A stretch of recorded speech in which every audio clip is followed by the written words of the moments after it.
예전에 시편 23편을 설명드릴 때 이미 한번 말씀드린 바인데, 만약에 우리가 시편 23편을 그림으로 그린다면 가장 많이 필요한 색깔은 녹색이 아니라고 말씀드렸습니다. 어떤 성화들 보면 성경 속 배경이 아닌 그냥 서구 문화, 자신에게 익숙한 그런 문화로 그림을 그려서 녹색이 가득한, 정말 막 풀이 많고 나무가 우거진 그런 곳에 예수님이 양 한 마리 안고 있는 그런 모습을 그리고 있지만, 사실은 그렇지 않습니다. 지금도 이스라엘 땅은 일부 지역을 제외하고는 척박한 광야, 그러니까 풀이, 어떤 나무들이 그렇게 많이 자랄 수 없는 그런 환경이 있기 때문에, 만약 시편 23편을 그림으로 그린다면 녹색보다는 갈색 종류가 훨씬 많이 사용되어야 되는 그런 배경을 우리가 이해했으면 좋겠습니다. 그래서 우리는 앞으로도 우리에게 있는 연약함은 어쩔 수 없어요. 한국에 익숙해져 있고 내가 살고 있는 주변 환경을 우리가 안경 삼아서 성경을 보려고 하는 그런 습관들이 있는데, 그때마다 의도적으로 성경 속의 목자와 양의 환경은 척박한 갈색이 가득한 그런 곳에 양들을 이 목자가 인도하는 모습이구나, 그렇게 이해하시면서 오늘 또 함께 살펴보겠는데요. 자, 이런 척박한 환경을 우리가 보다 보니 오늘 배경을 이해할 때 두 가지 논리적 흐름이 있습니다. 첫 번째가 뭐냐면, 척박한 환경에서 양은 생존이 가능할까요? 불가할까요? 광야와 같은 척박한 땅에서 양은 살 수가 없습니다. 혼자 남겨놓으면 반드시 죽게 되어 있습니다. 근데 조건이 있어요. 살 수 있는 조건은 누구와 동행하는 거예요? 목자와 함께 있으면, 동행하면 그런 환경이지만 생존할 수 있고 오히려 그곳에 있는 먹이들, 물을 누릴 수 있다. 이것이 오늘 성경 속에서 나타나는 그런 논리의 흐름입니다. 결국 하나님께서는 하나님과 그의 백성들과의 관계를 이런 환경 속에, 배경 속에, 우리나라에 보여지는 양떼 목장이니 그런 곳에서는 이 시편 23편의 의미가 전혀 살아나지 않아요.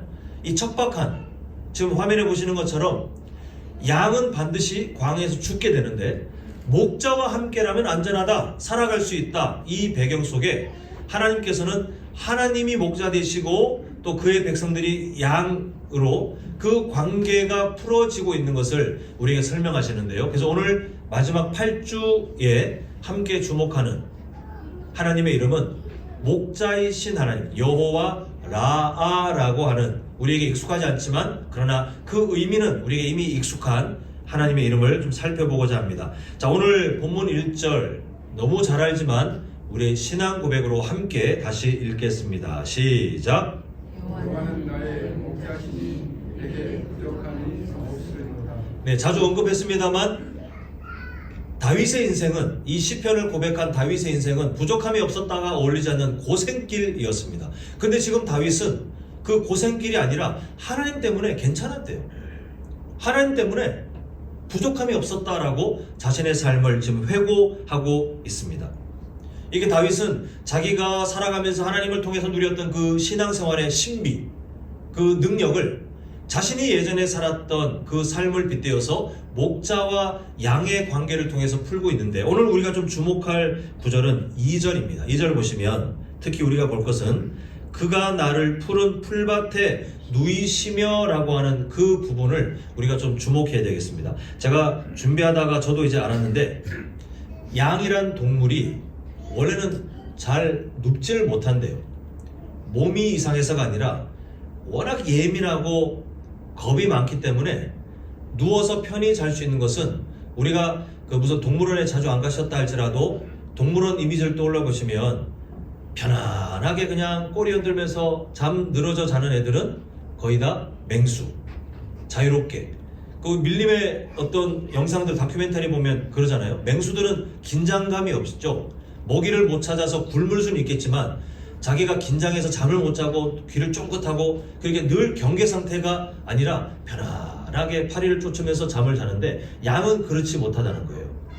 워낙 예민하고 겁이 많기 때문에, 또 실제로 그렇게 연약한 존재이기 때문에 그렇답니다. 그런데 이 다윗이 자신의 삶을 돌아보니 자기도 원래 그렇게 연약한 양과 같은 인생이었는데 생존할 수 없는 그런 인생이었는데 돌아보니까 목자이신 하나님의 자기를 돌보시는 사랑이 얼마나 넉넉한지 안심하고, 양이 원래 그렇게 잘 안 되지만 누워서 편안히 잠을 자는 그런 것 같은 만족감, 고생길이었지만 그러나 돌아보니 하나님 때문에 그런 부족함이 없는 만족감을 내가 살았다를 이제 양의 이미지, 편안하게 누워있는 양의 이미지로 설명하고 있는데요.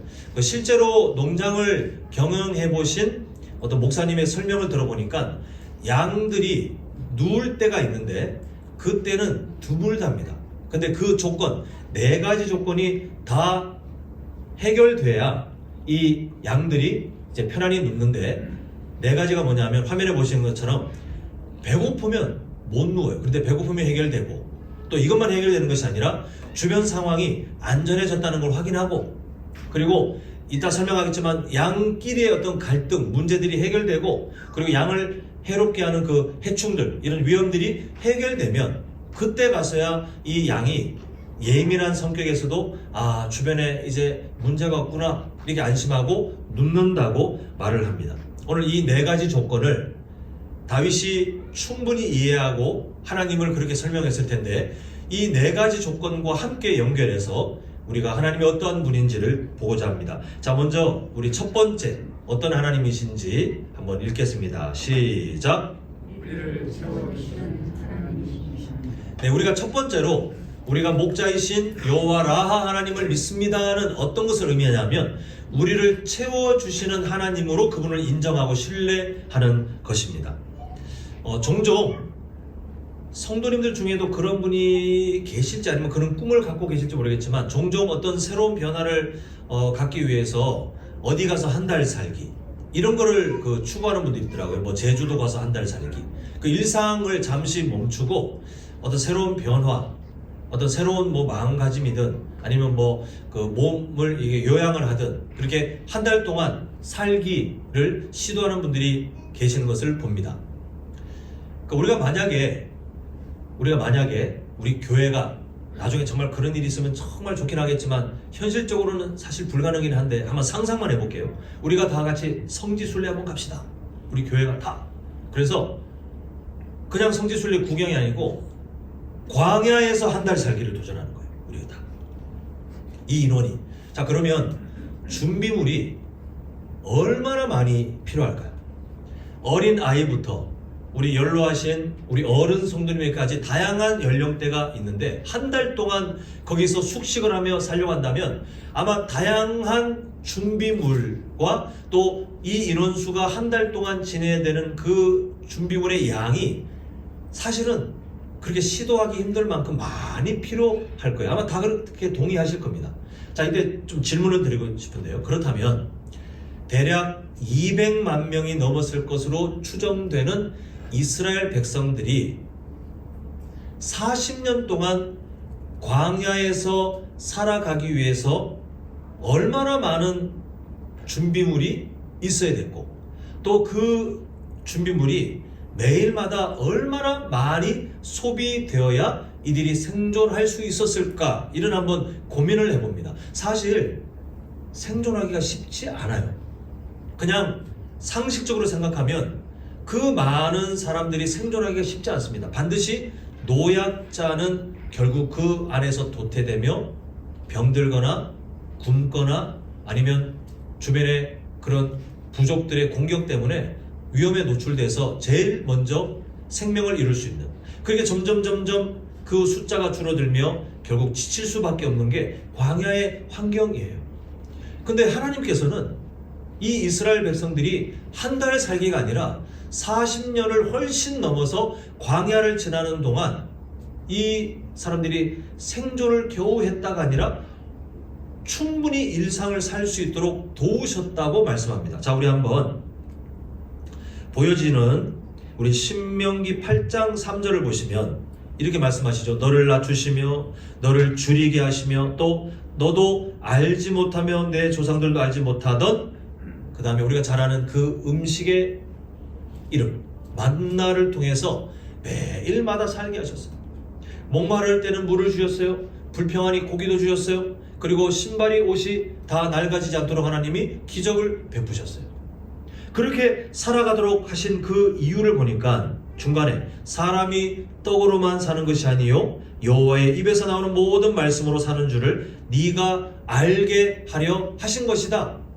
하나님께서 이스라엘 백성들을 생존하게 하신, 원래 생존이 불가능한데 목자가 양이 생존하지 못하는 상황 가운데 생존하도록 돕는 것처럼 그 많은 사람이 광야를 40년 동안 살아갈 수 있도록 목자이신 하나님께서 도우신 이유가 뭐냐면 알라는 거예요. 목자이신 하나님으로 살아간다는 거. 자, 그러면 가나안 땅에 도착해서 만나가 멈추는데 그럼 이제는 그 땅에서 먹고 사는 문제는 하나님과 상관이 없느냐? 그렇지 않다는 것입니다. 자, 우리 신명기 11장 한번 보면요, 13절. 내가 오늘 너희에게 명하는 내 명령을 너희가 만일 청종하고 너희의 하나님 여호와를 사랑하여 마음을 다하고 뜻을 다하여 섬기면, 이게 뭐냐면 아까 그 말씀이에요. 하나님으로 살아간다는 걸 알아라. 그게 양인, 백성인 이스라엘의 생존 법칙이에요. 이렇게 살 수밖에 없다고 합니다. 가나안 땅이지만. 자, 그 조건 우리 한번 14절 함께 읽겠습니다. 시작. 여호와께서 너희의 땅에 이른 비 늦은 비를 적당한 때에 내리시리니 너희가 곡식과 포도주와 기름을 얻을 것이요. 자, 15절 이어서 시작. 또 가축을 위하여 들에 풀이 나게 하시리니 네가 먹고 배부를 것이라. 이렇게 말씀하고 계십니다.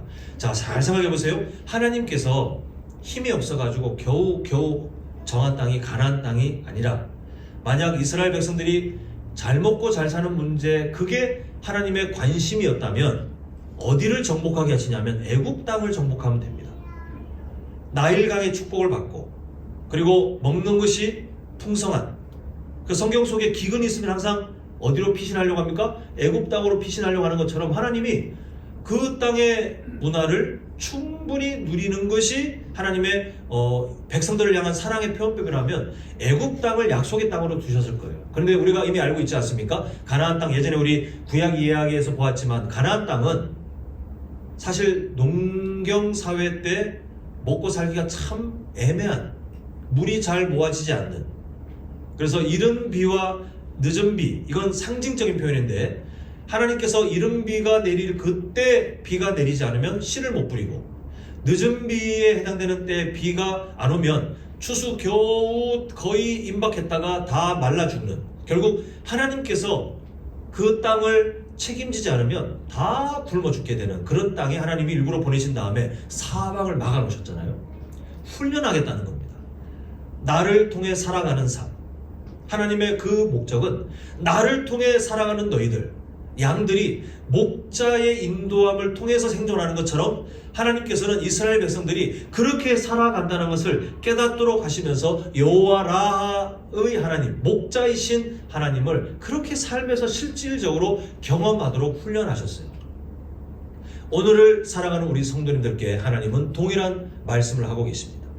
이 세상에 애굽과도 같은 메시지들, 이 세상에 뭔가를 의지하면 잘 먹고 잘 살 것처럼 유혹해요.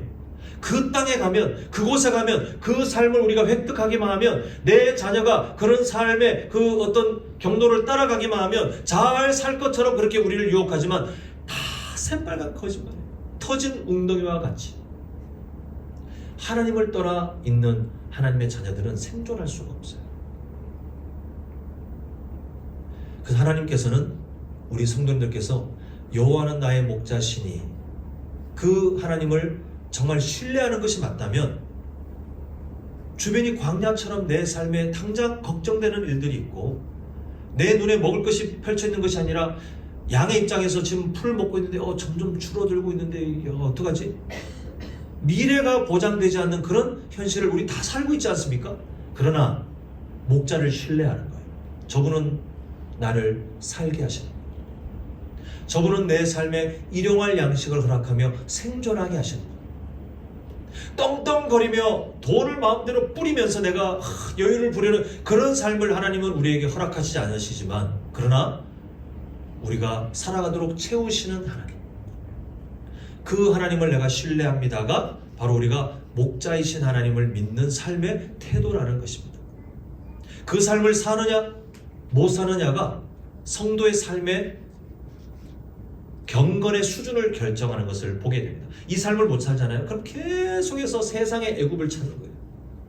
이 삶을 놓치고 살면 계속해서 세상의 성공 법칙을 나의 목자로 섬기면서 한쪽 발은 교회에, 한쪽 발은 세상의 애굽 땅과 같은, 세상의 바벨론 땅과 같은 그 성공이 보장될 것 같은 저 윤택한 세상 문화에 발을 두고 그렇게 살아가며 만족하려고 하는 기독교인들이 지금 참 많아지는 시대를 살고 있습니다. 바라기는 우리 성도님들만큼은 채우시는 그 하나님, 여호와 라하 목자이신 그 하나님을 철저히 신뢰하셔서 설령 굶어 죽더라도 하나님 말고 다른 것을 나의 목자로 절대 섬기지 않겠다는 그 신앙의 경건함을, 정결함을 잘 지켜 하나님의 인도하심을 누리는 우리 모두가 될 수 있기를 간절히 소망합니다. 자, 두 번째, 하나님 어떠한 분이신가 우리 한번 같이 읽겠습니다. 시작. 우리를 보호하시는 하나님이시다. 네, 우리가 여호와라 그 목자이신 하나님을 신뢰한다는 것은 그 하나님이 나를 보호하신다는 것을 우리가 믿는 것입니다. 자, 요한 1서 4장 16절 보시면 하나님은 어떤 분이시라고요? 예, 사랑 그 자체. 그러면서 그 하나님을 사랑으로 표현하면서 그 사랑 안에 거하는, 그 사랑 안에 사랑하는 삶을 말하고 있습니다. 사랑하는 성도 여러분, 우리 있잖아요. 우리가 요즘 최근에 새벽 예배 때 제가 좀 많이 언급했던 것 같은데 우리는 필연적으로 연약한 존재잖아요. 이게 해결되지 않아요. 그냥 우리는 이렇게 연약한 존재인 채로, 결핍 상태인 채로 살다가 나중에 천국 가서 그때 이 모든 문제가 다 완전하게 해결되게 됩니다. 다만 하나님께서는 이 광야와 같은 세상에 결핍 상태인 우리를 던져놓고 너희들이 견뎌내면 내 백성, 그게 아니라 연약한 상태인 걸 아시기 때문에 우리에게 맞춰 하나님의 사랑을 제공하시는데 우리는 결핍 상태에 있는 삶을 어쩔 수 없이 살아가기 때문에 어떤 문제가 생겼을 때 나도 모르게 순식간에 우리에게 근심, 슬픔, 두려움들이 우리의 삶을 채우게 되어 있어요. 그 제가 새벽에도 말씀드렸지만 그런 감정이 든다고 해서 자기 자신을 학대하고 정죄하면서 내가 왜 두려움을 가질까? 내가 왜 슬퍼할까? 그렇게 하지 마십시오. 성경 속에 우리 믿음의 선배님들 보십시오. 다 어떤 일들을 만나면 그때 당시에 슬퍼하고 두려워하고 그리고 때로는 분노하고 그랬어요. 그러나 그 다음 문제를 어떻게 찾아가는지가 우리의 신앙의 성숙도를 말하는데 지금 하나님은 사랑이시라. 근데 그 사랑 안에 거하는 우리의 삶을 설명하시는데 우리는 여전히 결핍 상태예요. 여전히 우리는 두려움이 있습니다. 자, 그런데 18절에 이런 약속이 주어집니다. 함께 읽겠습니다. 시작. 사랑 안에 두려움이 없고 온전한 사랑이 두려움을 내쫓나니. 하나님의 심판의 때에 대한 말씀이긴 하지만 확장하면 우리 삶의 전반에 하나님께서 하시는 일이 뭐냐 하면 우리는 결핍 상태입니다. 연약합니다. 그런데 우리가 사랑이신 하나님은 사랑이시라 그랬잖아요. 사랑이신 하나님 안에 거하면 오늘 본문의 이미지로 보면 목자이신 하나님 그 옆에 딱 달라붙어 살면 여전히 주변에 위험한 것들이, 두려운 것들이, 내 마음에 어떤 그 불안한 요소들이 막 터져나올 환경들이 있지만 그 목자로 인하여 우리 안에 있는 두려움이 쫓겨나간다는 거예요. 자, 여기서 이 표현을 볼 때 우리 안에 두려움이 생기는 게 정상이에요? 아니에요? 정상이에요. 왜 두려움이 생겼느냐를 말하는 것이 아니라 두려움은 생길 수 있는데 그 다음 삶의 문제, 우리가 사랑이신 하나님께 완전히 달라붙어서 살아가면 그 두려움이 우리에게 생긴 것은 정상이지만 그러나 하나님께서 하시는 일은 우리 안에서 두려움을 내어 쫓아 주시는, 그래서 우리의 삶을 보호하시며 천국 가는 그날까지 목자이신 하나님을 누리는 삶을 우리에게 허락하신다는 것입니다. 자, 디모데후서 1장 7절 상반절도 제가 한번 읽어드리겠는데 하나님이 우리에게 주신 것은 두려워하는 마음이 아니요 라고 말씀하고 있습니다. 자, 하나님이 우리에게 주시는 것은 뭐하는 마음이 아니라고요? 두려워하는 마음이 아니다. 자, 요 말씀을 기억하면서 오늘 본문 우리가 아까 읽었던 시편 23편 4절의 이미지를 한번 떠올려 보셨으면 좋겠는데요. 사망의 음침한 골짜기. 자, 여러 번 말씀드렸죠. 이 사망의 음침한 골짜기는 온도차에 의해서 이스라엘의 광야가 계곡도 많고 그리고 그 안에 굴도 막 갈라지니까요. 굴도 많은데 목자의 심정으로는 그냥 잘 보이는 평평한 땅을 가고 싶겠지만 먹이들이 듬성듬성 있다 보니 양을 먹여 생존하게 하려면 때로는 가장 빠른 길인 지름길을 찾아야 되는데 그 길이 때때로 어두컴컴한 곳에 그 그늘에 자고 있는 맹수들이 그리고 있는 그곳을 반드시 지나가야 하는, 안 지나가면 오히려 양들에게 위험한 상황에 목자는 이 길을 갈 수밖에 없다는 거예요. 근데 갈 때 목자의 마음은 양들에게 두려운 마음을 주고 싶어서 일부러 극기훈련하는 것처럼 데려가는 게 아니라 이 길을 가지 않으면 양들에게 불이익인 거예요. 근데 양들의 입장에서는 오해하기 딱 좋죠. 목자가 나를 사랑하는 것 같더니 지금 막 맹수들이 양 냄새를 맡고 하고 있는 그 곳으로 나를 끌고 가면서 점점 햇빛은 사라지고 그 어두워진 곳에 맹수의 냄새가 느껴지고 맹수의 막 울부짖는 자기를 잡아먹고 싶어서 안달난 그 소리가 막 들려질 때에 양의 입장에서는 목자에 대해 오해하기 딱 좋아요. 근데 목자의 마음은 양을 그렇게 일부러 두렵게 하는 것이 아니라 그 길을 지나가야만 양이 유익하고 그 길을 지나가야만 양에게 손해가 없기 때문에 어쩔 수 없어요. 그러나 그때 목자의 하는 행동을 보니 4절에 보면 한 손에는 지팡이, 한 손에는 막대기를 들고 그냥 맹수들이 오면 그냥 머리를 깨는 거예요. 맹수들이 얼씬도 못하게 존재는 하지만 어두컴컴하지만 그러나 맹수가 양 단 한 마리도 건드리지 못하게 이 목자는 부지런하게 한 손에는 지팡이 한 손에는 막대기 들고 쫓아내는 거예요. 양의 입장에서는 여전히 사망의 음침한 골짜기였고 여전히 맹수들이 내 눈에 보이지만 그러나 목자 덕분에 안전함을 누리고 결국은 그 길을 지나가서 선한 목자의 계획대로 양에게 필요한 풀과 양의 목마름이 해결되는 물을 만날 수 있도록 목자는 인도해 가더라는 것입니다. 우리 하나님이 그러시다는 거예요. 성도님들, 지금 어린 아이들 제외하고는 다 지난 세월을 돌아보면 그때 참 힘들었지. 지금도 그때 생각하면 눈물이 왈칵 하는 그런 일들이 있지 않으십니까? 우리는 누구나 내가 원치 않는 인생의 여러 굴곡들을 경험합니다. 하나님은 경험 안 하게 하실 수도 있는 분이지만 우리를 그렇게 나약해 빠진 하나님의 백성답지 않은 인생으로 만들지 않으시기 위해서 우리에게 더 유익을, 우리 안에 그 숨어있는 죄의 습관들을 들춰내고 우리가 그 길을 가지 않으면 절대로 버리지 않는 우리의 어떤 육신의 소욕들을 드러내시기 위해서 마치 수술하는 것처럼 하나님은 때때로 우리의 삶에 사망의 음침한 골짜기와 같은 길을 인도하실 때가 있습니다만 아까 말씀드린 디모데 후서 말씀처럼 하나님이 우리에게 주시는 마음은 그런 길로 인도했다고 해서 두려워해라, 근심해라, 괴로워해라, 견뎌내라 막 극기 훈련하는 것이 아니라 두려운 마음을 주고 싶지 않으신 거예요. 그러니까 하나님께서 하시는 일은 그런 인생의 낮아지는 자리에 있을 때에도 결국은 함께 하시는 하나님을 보게 하시고 그 하나님이 얼마나 사랑하시는지 정말 독생자 예수 그리스도를 죽이시기까지 사랑하신 그 하나님의 마음을 보게 하시면서 그 길로 인도하시는 하나님의 사랑 그리고 함께 하시는 하나님의 보호 또 하나님의 동행하시는 그 은혜를 깨달아 알도록 그래서 우리가 지금까지 살아오고 있습니다. 또 우리는 우리가 잘 아는 찬송가 301장 찬양 가사처럼 지금까지 지내온 곳 뭐라고 고백하셔요? 저주예요. 지금까지 지내온 곳 나는 저주예요. 하나님 나를 버렸어요. 우리는 그렇게 고백하지 않잖아요. 하나님의 은혜 때문에. 바라는 우리 성도님들 앞으로도 우리를 보호하시며 우리 안에 있는 두려움들을 언제든지 사랑으로 쫓아내어 우리 안에 하나님의 평안과 하나님의 그 이후에 준비되어 있는 더 나은 유익들을 깨닫게 하신 그 하나님을 신뢰하며 믿음의 길을 담대하게 걸어가시는 우리 모두가 되시길 간절히 소망합니다. 자, 세 번째 우리 하나님 어떤 분이신지 함께 읽겠습니다. 시작.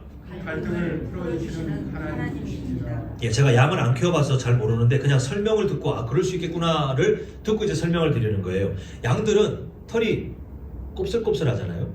그리고 양들이 보면 이게 한 마리만 다니는 게 아니라 떼로 다니는데 이 양들이 서로 막 몸 부대끼고 그런 일들이 참 많이 있는데 그때 어떤 일들이 있냐면 막 털이 함께 엉킬 때도 있대요.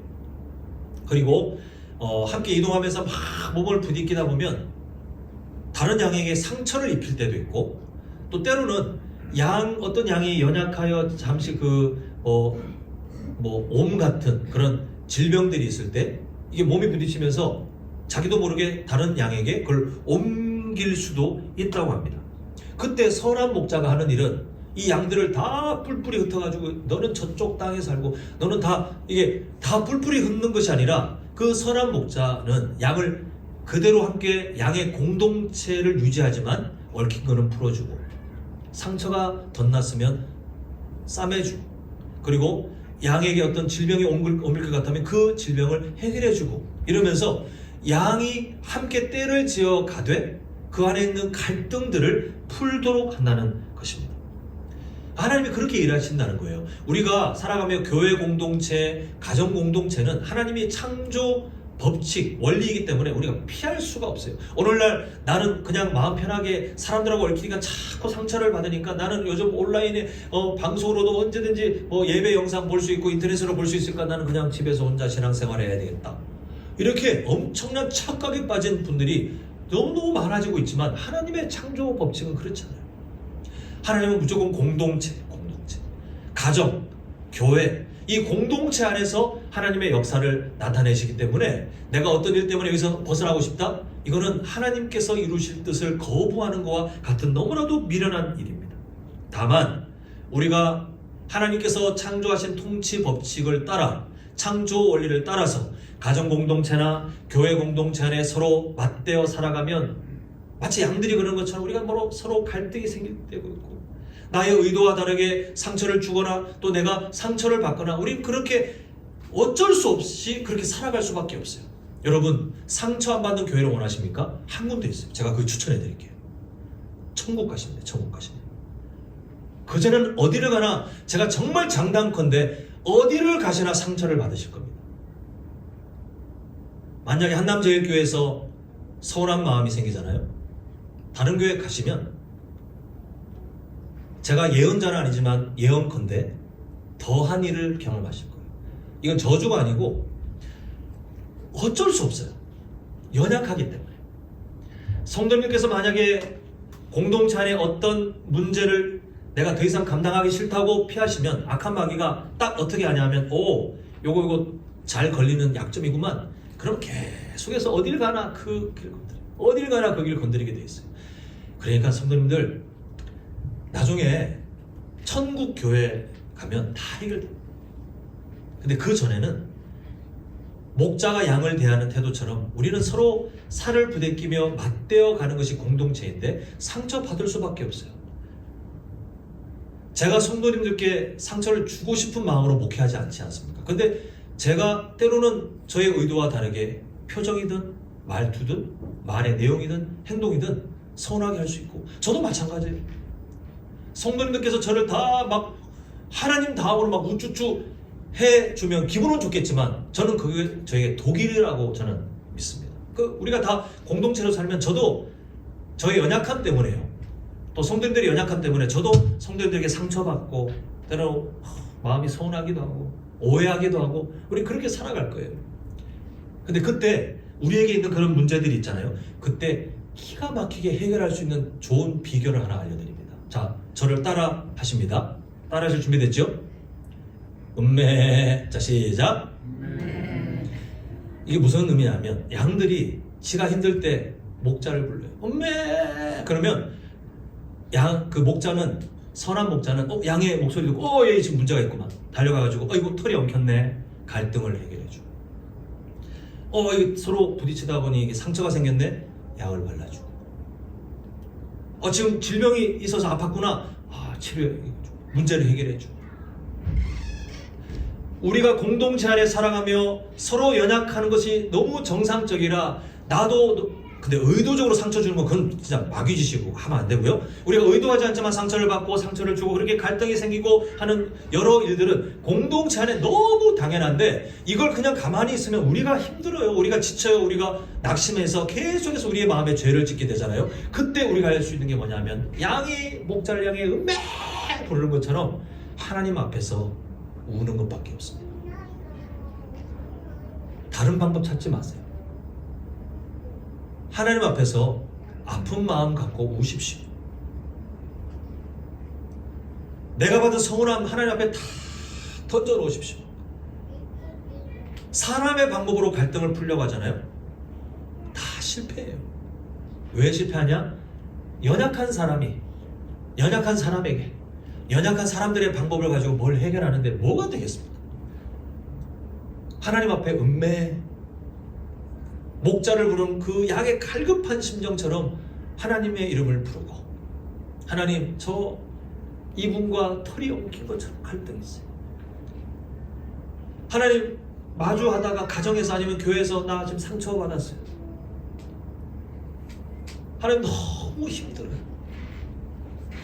우리는 하나님 앞에 우는 게 가장 안전하고 가장 빠른 해결책이더라고요. 성도님들 앞으로도 한남제일교회 안에 온갖 일들이 있을 겁니다. 성도님들의 연약함과 또 우리 공동체를 어지럽히는 악한 마귀의 공격 때문에 그렇게 할 겁니다. 근데 우리는 반드시 기억하셔야 될 것이 하나님께서 주신 명령이 있는데 자 에베소서 4장 2절 제가 먼저 읽습니다. 모든 겸손과 온유로 하고 공동체에 대한 명령이에요. 오래 참음으로 사랑 가운데서 서로 용납하고 자 3절 읽습니다. 시작. 안에 매는 줄로 성령이 하나 되게 하신 것을 힘써 지키라. 뭐 하라고 하죠? 마지막에 힘써 하나됨을 우리는 지켜야 돼요. 하나님 알아서 해주십시오. 이게 아니라 힘써 지키셔야 되는데 그 지키시는 방법들은 참 많이 있죠. 근데 근본적인 해결책은 하나님 앞에서 우는 거예요. 목자 대신 하나님 앞에서 우십시오. 그리고 하나님이 주시는 감동을 따라 용서할 때는 용서하시고 섬기실 때는 먼저 섬기시고 우리의 언어가 바뀌게 될 것을 하나님이 깨닫게 하시면 우리의 언어를 바꾸시고 그렇게 하나님을 통해서 우리가 공동체에 하나 되게 해주신 하나님의 창조 원리를 지켜가는 것. 그게 우리가 성도로 마땅히 해야 될 명령이십니다. 하나님의 명령이세요. 여기서 벗어나는 것은 구원받은 사람의 삶이 아닙니다. 우리는 반드시 이 말씀처럼 하나님이 함께 하셨으니 그 안에 있어야 되겠다고 하는 당연한 생각, 구원받은 사람은 그렇게 답을 내리는 거예요. 그리고 그 안에서 내가 하나님 앞에 울부짖으며 이 하나 되게 하신 것을 내가 힘써 지켜가리라. 상대방한테 이 말씀을 갖다 들이밀면서 바이 네가 지켜야지 하지 마십시오. 그거 이미 실패해요. 내가 지켜야 됩니다. 내가 그래서 우리가 함께 가정이 마을 모임이 전도회가 우리 교회가 내가 잘하면 돼요. 내가 하나님 앞에서 해결받고 하나님께서 그 문제를 해결해 주시기까지 내가 잘하면 우리 공동체는 자연스럽게 보여지는 말씀처럼 성령이 하나 되게 하신 것을 지켜나가는 정말 아름다운 교회로, 물론 그렇다고 해서 완성되지 못합니다. 그건 천국 교회고, 그렇게 하지만 점점 천국의 그 아름다운 교회의 모습을 우리는 향해 자라가는, 그래서 하나님을 기쁘시게 하는 공동체가 될 겁니다. 바라기는 우리 교회 공동체가, 가정 공동체가 그 안에서 일어나는 온갖 연약한 그런 모습들이 있다 할지라도 하나님의 이름을 간절히 부르며 그 은혜를 누리며 하나님을 힘써 지켜나가는 지혜로운 우리 모두가 되시길 간절히 소망합니다. 자, 우리 마지막 네 번째 함께 읽겠습니다. 시작. 해로운 것을 없애주시는 하나님이십니다. 마지막으로 이 양들이 누울 만한 그 좋은 조건의 마지막은 해로운 것, 양들을 괴롭히는 해충들이 엄청 달라붙잖아요. 선한 목자는 그냥 두지 않고 찾아가고 보일 때마다 제거하고 이렇게 해주는 거예요. 근데 양은 스스로 이걸 해결할 수가 없어요. 자기 몸에 붙은 해충들을 이렇게 몸을 털 수는 있겠지만 그러나 궁극적으로 완전하게 해결을 못합니다. 그러니까 선한 목자는 그를 도와주는 거예요. 자, 우리 한번 고린도후서 10장 4절. 우리의 싸우는 무기는 육신에 속한 것이 아니요 오직 어떤 견고한 진도 무너뜨리는 하나님의 능력이라. 모든 이론을 무너뜨리며. 자, 그 다음에 5절을 제가 보여드릴 텐데 5절을 읽으실 때에 하나님께서 우리에게 행하시는 일을 봅니다. 자, 함께 읽겠습니다. 시작. 하나님 많은 것을 대적하여 높아진 것을 다 무너뜨리고 모든 생각을 사로잡아 그리스도에게 복종하게 하니. 우리가 그리스도에게 복종하는 삶은 그렇게 살지 못하게 하는 우리 안에 죄의 습관들, 악한 마귀의 유혹들, 이 세상의 여러 문화들을 우리가 이겨나가는 것이 그리스도에게 복종하는 것입니다. 동의하십니까? 이게 우리의 삶이에요. 이게 경건의 삶이에요. 이게 우리에게 유익입니다. 이렇게 되지 못하는 게 우리에게 해로운 거예요. 근데 우리가 연약하잖아요. 우리의 어떤 결단으로 우리에게 해가 되는 예수 그리스도께 복종하는 삶을 살아가는 삶을 방해하는 죄의 습관들, 성도님들께서 결단한다고 다 해결되시겠습니까? 악한 마귀의 유혹을 성도님들의 개인의 힘으로 다 이겨내시겠습니까? 세상의 그 거센 파도처럼 늘 우리를 덮치는 그 문화들을 성도님들은 다 이겨내실 수 있겠습니까? 불가능이에요. 근데 오늘 우리가 누릴 수 있는 소망이 뭐냐 하면 5절 그 뒤에 보니까 모든 생각을 사로잡아 그리스도에게 복종하는 분이 누구냐면 하나님이세요.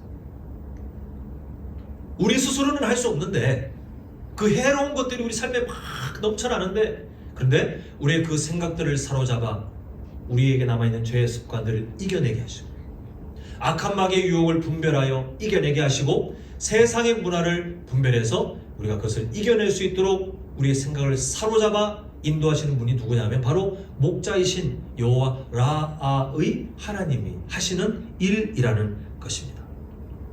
그러므로 사랑하는 성도 여러분, 내 힘으로 경건하게 되고 내 힘으로 의롭게 될 것이라는 착각을 우리는 아예 버리셔야 돼요. 우리는 그렇게 살 수 없습니다. 다만 천국 가는 그날까지 우리는 안전하서나 하나님의 은혜밖에 바라볼 게 없어요. 그분의 은혜 앞에 울며 우리의 연약함을 내어놓고 하나님 죄의 습관을 이길 수 있도록 도와주십시오. 매일 그렇게 기도하는 거예요. 악한 마귀의 유혹을 이겨낼 수 있도록 도와주십시오. 세상 문화를 이겨내게 도와주시옵소서. 우리는 그렇게 하나님의 은혜를 구하며 기도할 때 그때 우리 안에 계신 성령께서 그래 너 마음이 준비되었구나. 너 그러면 요거 한번 순종해봐. 너 마음이 지금 나의 마음과 일치하는구나. 너 이거 이제 멈추면 안 되겠니? 너 내가 기뻐하는 뜻이 뭔지 이제 알게 되었구나. 너 그러면 이제 하지 않았지만 이거 한번 해보면 어떻겠니? 성령께서 우리 삶에 깨닫게 하시며 목자이신 하나님으로 우리를 인도해 가시는 것이 그게 우리가 누리는 성화의 과정입니다. 바라는 우리 성도님들, 하나님의 은혜로 우리가 성장하고 변화될 수밖에 없다는 것을 기억하시며 그 하나님을 의지하고 신뢰해 가시는, 또 그렇게 순종의 삶으로 자라가는 우리 모두가 되시기를 간절히 소망합니다. 자, 이제 말씀을 맺겠습니다. 오늘 1년 전도의 헌신 예배로 우리가 하나님의 은혜를 함께 마주하고 있습니다.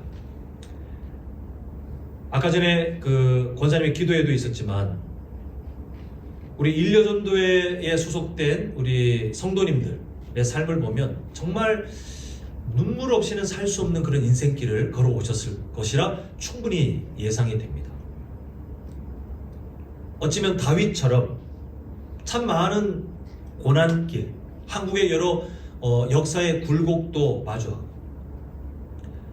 또 가부장적인 환경 속에 많은 억압도 당했을 수도 있고, 한 여성으로, 아내로, 어머니로 살아가며 그 많은 막중한 그 책임감들을 감내하시기 위해서 얼마나 많은 눈물과 땀을 흘리셨을지 사실 상상조차 되지 않습니다. 다윗이 걸어온 인생길도 그렇게 비슷했을 것 같아요.